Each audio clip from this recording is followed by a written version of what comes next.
Lana here with Century 21 Americana. How are you, Amanda? I'm good. Yeah, I'm Amanda with Magnus Title. I just wanted to know, what's this FinCEN thing? I mean, it sounds so fancy.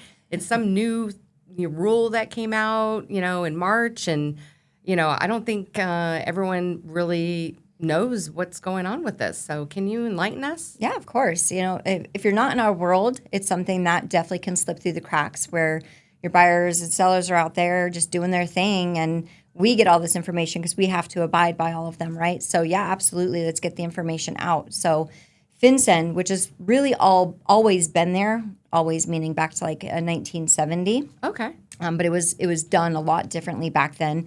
It's essentially to help prevent money laundering, right?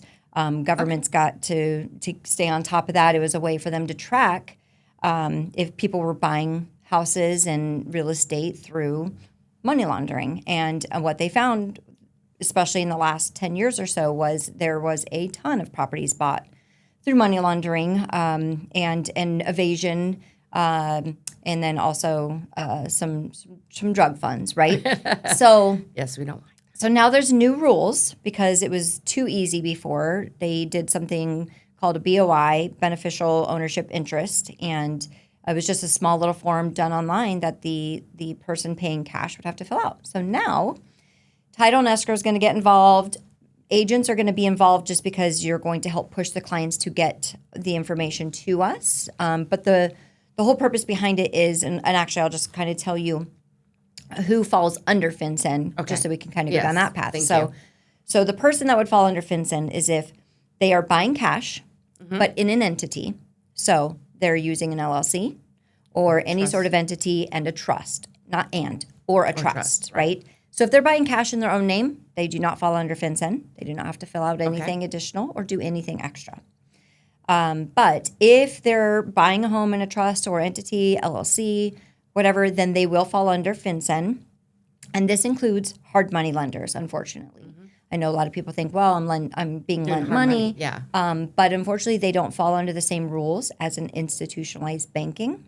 And therefore, the government does not see that as banking or a legitimate loan. So it is considered cash in their eyes.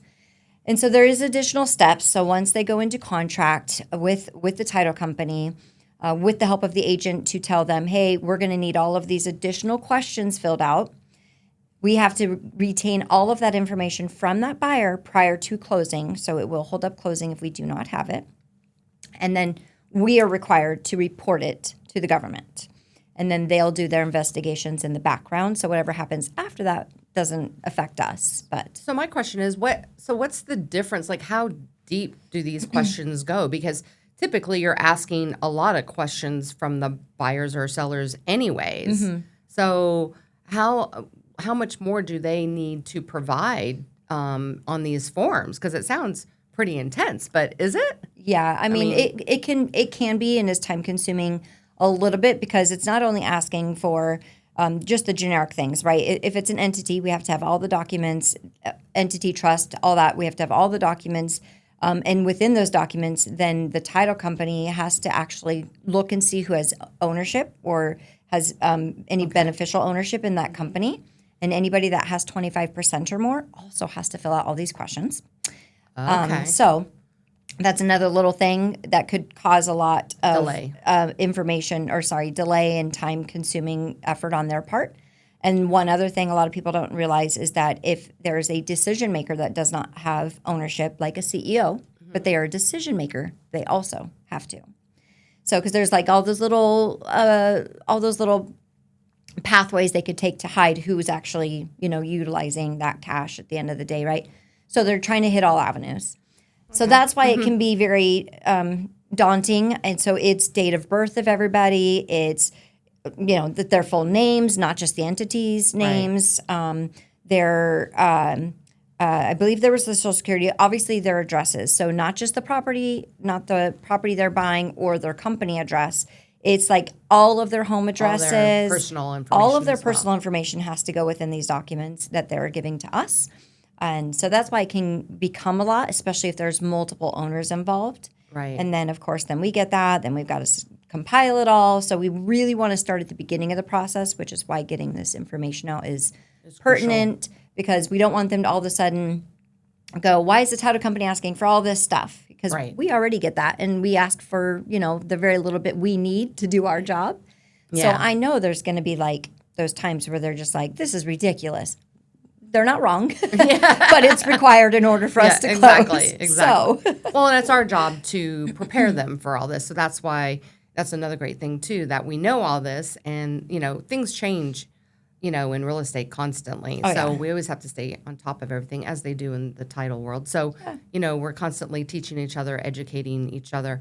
So that way, when we do have, clients or buyers or sellers that are doing these type of transactions, we can prepare them so that's not a surprise, and they know that this is, what they need to do, or they just get a loan, or they could get a loan. Yeah, and unfortunately, there are a few little avenues, right? Let's talk about that. If there are, let's just say, 2 buyers in the transaction, so we'll go over a couple scenarios. 2 buyers in a transaction. One person is getting an institutionalized loan. One person is using cash. This person that's using cash, of course, if it's in an entity, will still fall under FinCEN. This person won't, but this person will still be required to fill out everything. Interesting. Okay. But let's say they did this. This person's getting a full-on loan for all of it, other than their down payment. But this person decides, well, what if I get $25,000 in an institutionalized loan and do the rest cash? Then they no longer fall under FinCEN. Really? So they can keep that in mind. Okay. Do with that what you will, right?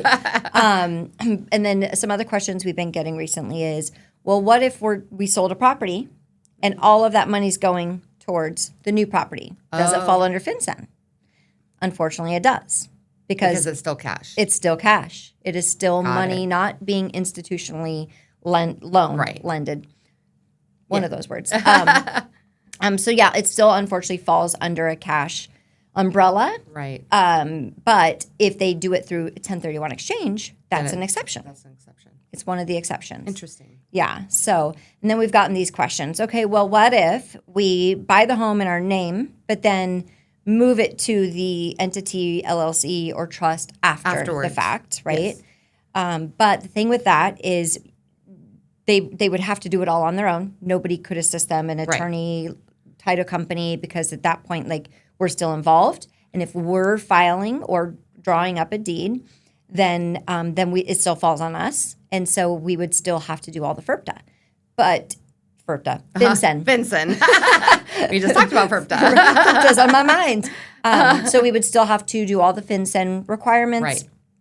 Right. But if they do it all on their own, I will preface it with it could cause a few problems down the road when you try to sell, because now it's an uninsured deed, and then the title company's going to have to verify all that. But they could still get it done on their own, just not involving a third party that does like deed transactions or So you're title. saying if they close on it as a loan under the trust, or if they close on it in cash under their own name. Oh, and the cash under their own name. And then move it over to the trust or entity or LLC after the fact. Okay. Because people have asked about that. Because then they're, trying to see if there's another way around it. Which technically, as long as they're filing the deeds and doing all the paperwork, then they're responsible. Mm-hmm. But if they come back to us and say, "Okay, now put it in the trust," we can't do that without putting everything under FinCEN. Yeah. Okay. Wow. I know. So a little extra work, but at the end of the day, we get through it together and we work together as long as we've got the partnership of the agents, which we all work together great. So. Right at the beginning of the transaction, we should know it's a cash deal. We should know it's going to be going into a trust, entity, LLC. Then we can get it going at the very, very beginning, right? Now, we do expect a few small changes here and there, just because anything that is new put out there, and then they find the hiccups. Mm-hmm. So there may be some stuff that changes down the road, but as of right now, we're required to do what is expected of us at the moment. So. Okay, great. Well, thanks for clearing that up and giving us all the insights to this FinCEN thing. I was like just going around, FinCEN. So it's a really cool name, not a fun thing to do. But. No. Exactly. It sounds a lot cooler than what it is. Yeah. So, but thank you so much for coming in and educating us. Anytime. Thanks.